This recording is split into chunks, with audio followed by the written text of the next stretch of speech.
Alright, so we're going to hop right into it, and as you'll see at the top left, we are playing the video from the last time we was over here testing the Tello on the range.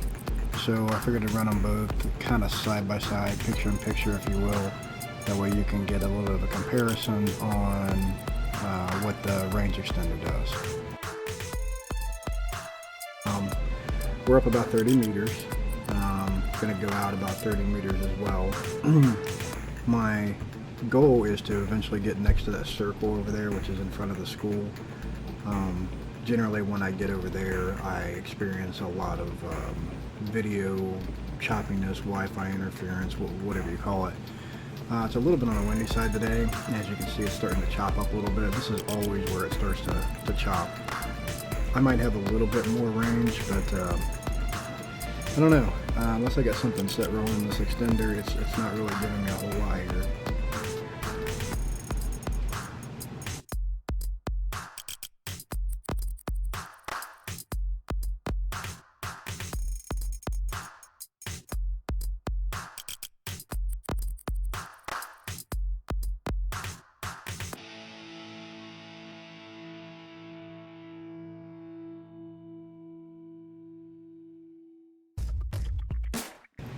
Part of my issue has been where to put the extender.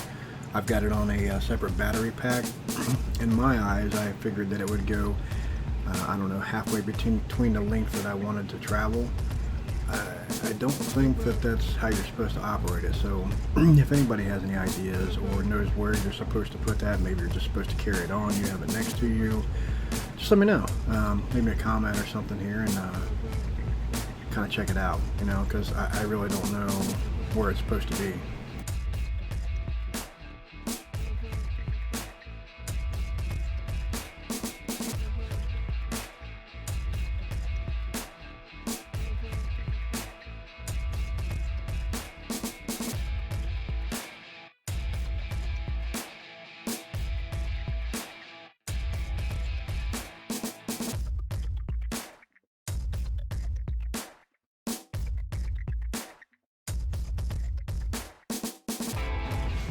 I do have to say, overall, pretty happy with the performance of the Tello. The video feed even seems to be better. It's just not a whole lot better. And on top of that, normally the Tello itself, just on the regular Wi-Fi that you connect to straight to the Tello, works good. It's just, you know, it's a little limited on its range, and it has a little bit of video choppiness, Wi-Fi interference type stuff.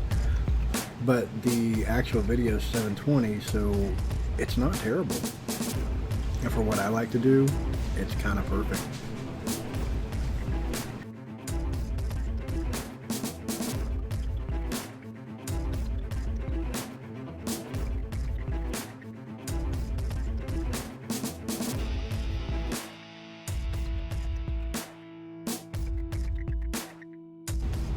Alright, so now we're going to go get the extender here, kind of move it down on the roof.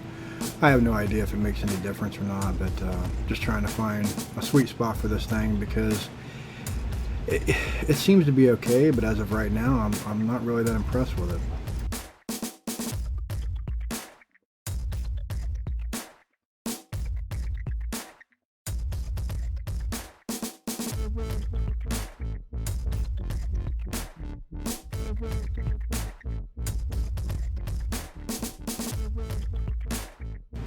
Alright, so here I'm actually trying to locate the drone. I got pretty far up there. So we're just going to kind of play around with the controls here a little bit, still trying to get used to everything. This is not the stock app that it comes with.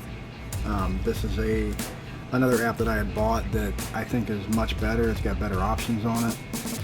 So I'm still trying to figure out where everything's at, how to work it, so on and so forth.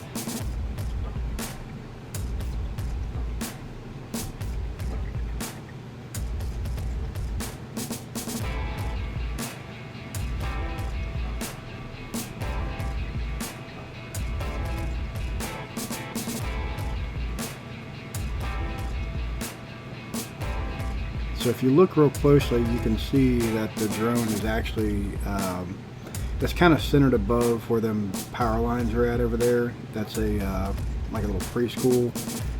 It's kind of centered there, but kind of out towards the lot a little bit. I actually got a lot higher than what I thought it would. 30 meters doesn't seem like a whole lot until you actually get out there trying to play around with it, and then you realize it's pretty high up there. Which is why I decided to stick with this drone for a little bit, because it's plenty for what I want to do.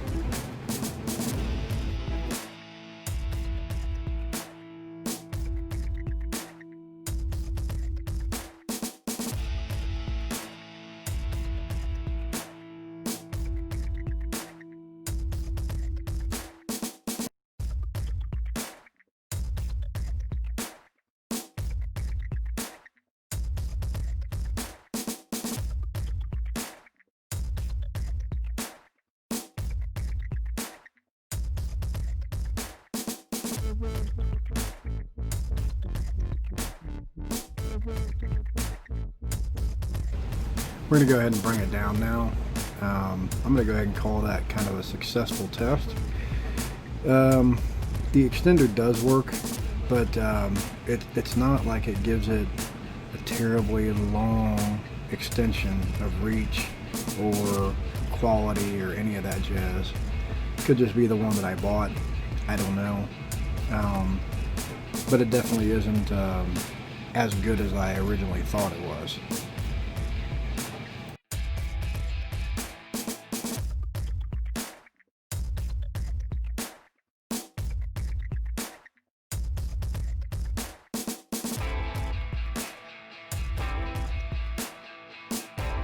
I would like some feedback on this though. Maybe somebody knows a setup for it that I don't, or maybe I don't have it close enough to, in this case, the cell phone. I do have a controller to use for this, but I'm doing things, slowly. So I figured, if somebody can help me along here, that would be great. I'm gonna post some in-flight pictures at the end here that, once again, I think this thing does good enough for what I want to do with it for right now. So let's check them out.